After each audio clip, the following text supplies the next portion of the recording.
Assalamualaikum warahmatullahi wabarakatuh. Alhamdulillahi rabbil alamin. Wabihi nasta'inu ala umuri dunya waddin wa ala alihi wa ashabihi ajmain amma ba'd. Sahabatku sekalian dimanapun berada, hari berganti hari, dari hari berganti minggu, dari minggu berganti bulan, dari bulan berganti tahun. Tanpa terasa saat ini kita sudah berada di tahun baru 1442 Hijriah. Di tahun baru ini mudah-mudahan kita ini menjadi orang yang beruntung di hadapan Allah Subhanahu wa taala. Orang yang beruntung apabila tahun ini kita bisa lebih baik daripada tahun kemarin, dan tahun yang akan datang kita bisa lebih baik daripada tahun ini. Sahabatku sekalian yang dimuliakan Allah Subhanahu wa taala, pada kesempatan kali ini saya akan sedikit menjelaskan terkait tentang tahun baru Hijriah, yang mana di tahun baru Hijriah ini atau disebut dengan bulan Muharram ini banyak amalan-amalan ibadah yang biasa dilakukan oleh umat Islam. Seperti adanya puasa awal tahun, atau seperti adanya puasa Tasu'a, puasa Asyura yang dianjurkan oleh Kanjeng Nabi Muhammad SAW. Namun pada kesempatan kali ini saya akan sedikit menjelaskan terkait tentang sejarah dari puasa Tasu'a dan Asyura ini. Sahabatku sekalian dimanapun berada, Tasu'a itu berasal dari bahasa Arab, yaitu tis'a, artinya adalah 9, sementara Asyura itu adalah dari kata asyara yang artinya 10.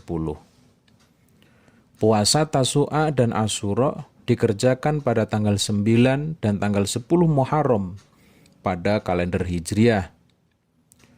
Tahun ini, yaitu tahun 1442 Hijriah, puasa Tasu'a dan Asyura ini dikerjakan pada hari Jumat dan Sabtu, yaitu tanggal 28 dan 29 Agustus 2020 Masehi.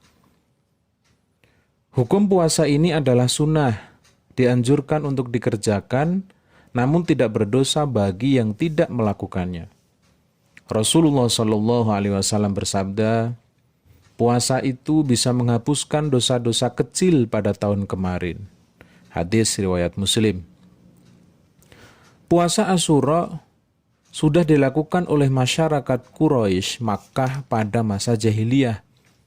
Rasulullah SAW juga melakukannya ketika masih berada di Makkah maupun setelah berada di Madinah. Diriwayatkan oleh Imam Muslim bahwa Rasulullah SAW sempat diprotes oleh umat Islam di Madinah.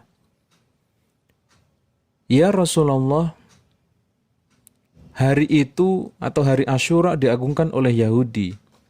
Maksudnya kenapa umat Islam mengerjakan sesuatu sama seperti yang dilakukan oleh umat Yahudi? Kemudian beliau menjawab, di tahun depan insya Allah kita akan berpuasa pada tanggal 9. Setelah itu tidak hanya disunahkan puasa pada tanggal 10 tapi juga tanggal 9 Muharram.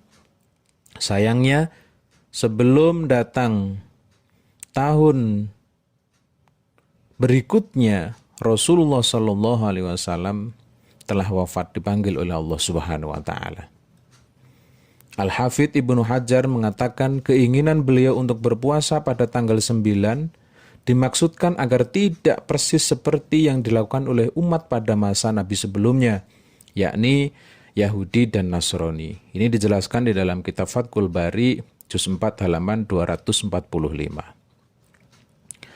Soal kemiripan dengan puasa umat Yahudi ini diriwayatkan bahwa ketika tiba di Madinah, Rasulullah melihat orang-orang Yahudi di sana juga berpuasa pada hari Asyura. Lalu beliau bertanya, puasa apa ini? Mereka menjawab, sebuah hari yang baik ini adalah hari di mana Allah menyelamatkan Bani Israel dari musuh mereka. Maka Musa berpuasa pada hari itu sebagai wujud syukur. Maka beliau bersabda, aku lebih berhak terhadap Musa daripada kalian orang Yahudi.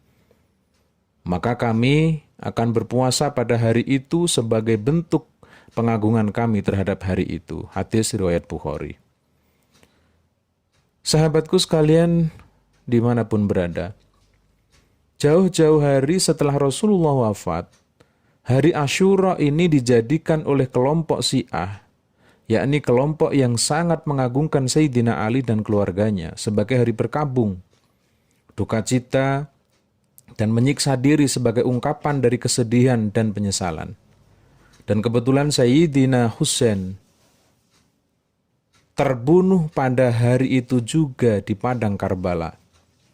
Pada setiap hari Asyura, kelompok Syiah memperingati kematian Husain dengan cara berkumpul, menangis, meratapinya secara histeris, membentuk kelompok-kelompok untuk pawai keliling di jalan-jalan dan di pasar-pasar sambil memukuli badan mereka dengan rantai besi dan belati, melukai kepala dengan pedang, mengikat tangan, dan lain sebagainya. Sebagai tandingannya, dari apa yang dilakukan oleh orang Syiah di atas, orang kelompok umat Islam yang lain menjadikan hari Asyura ini sebagai hari raya, pesta, dan serbaria. Dua budaya yang sangat kontras ini terutama berlangsung pada zaman dinasti Buwaihi, yaitu sekitar tahun 321 Hijriah sampai 447 Hijriah. Pada masa itu terkenal adanya pertentangan antara Sunni dan Syiah yang sangat tajam sekali. Sahabatku sekalian dimanapun berada, karena itu sedianya hari Asyura ini diisi dengan ibadah puasa saja, sebagaimana telah dianjurkan oleh Nabi Muhammad SAW tentang keutamaan dari puasa Asyura.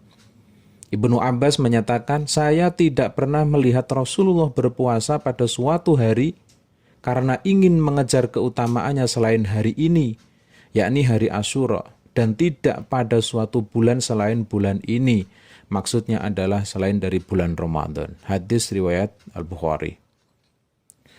Ma'asyiral muslimin, sahabatku dimanapun berada,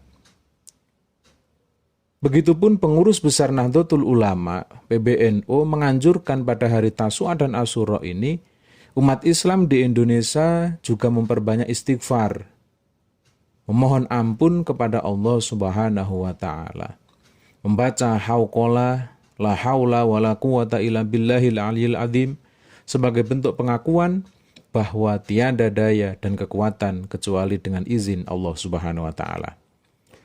Semoga Allah Subhanahu wa Ta'ala menurunkan rahmatnya dan menghilangkan segala bencana yang ada di negara Indonesia tercinta ini. Amin ya rabbal alamin. Sahabatku sekalian yang dimuliakan Allah Subhanahu wa Ta'ala, untuk selanjutnya pada kesempatan kali ini saya akan menyampaikan niat dari puasa Tasu'a dan puasa Asyura. Pertama, dijelaskan di dalam mazhab Asy-Syafi'i, lafadz niat puasa Asyura adalah sebagai berikut. A'udzubillahi minasyaitonirrajim. Nawaitu sawma fi yaumin Asyura sunnatan lillahi ta'ala. Yang artinya, saya niat puasa sunnah Asyura, sunnah karena Allah Subhanahu wa Ta'ala. Selanjutnya yaitu niat puasa Tasu'a. A'udzubillahi minasyaitonirrajim. Nawaitu sawma fi yaumi Tasu'a sunnatan lillahi ta'ala. Yang artinya saya niat puasa hari Tasu'a sunnah karena Allah Subhanahu wa Ta'ala. Sahabatku sekalian dimanapun berada, itulah tadi sedikit tentang sejarah dari puasa Tasu'a dan Asyura, sekaligus niat puasa Tasu'a dan Asyura. Mudah-mudahan kita semuanya diberikan kesehatan oleh Allah Subhanahu wa Ta'ala sehingga kita bisa melaksanakan kesunahan-kesunahan di bulan Muharram ini. Dan mudah-mudahan kita semuanya, keluarga kita dijauhkan dari berbagai musibah, khususnya wabah corona yang saat ini sedang melanda negara yang kita cintai ini. Amin ya rabbal alamin. Demikian, kurang lebihnya mohon maaf. Wallahul muwaffiq ila aqwamit thoriq. Wassalamualaikum warahmatullahi wabarakatuh.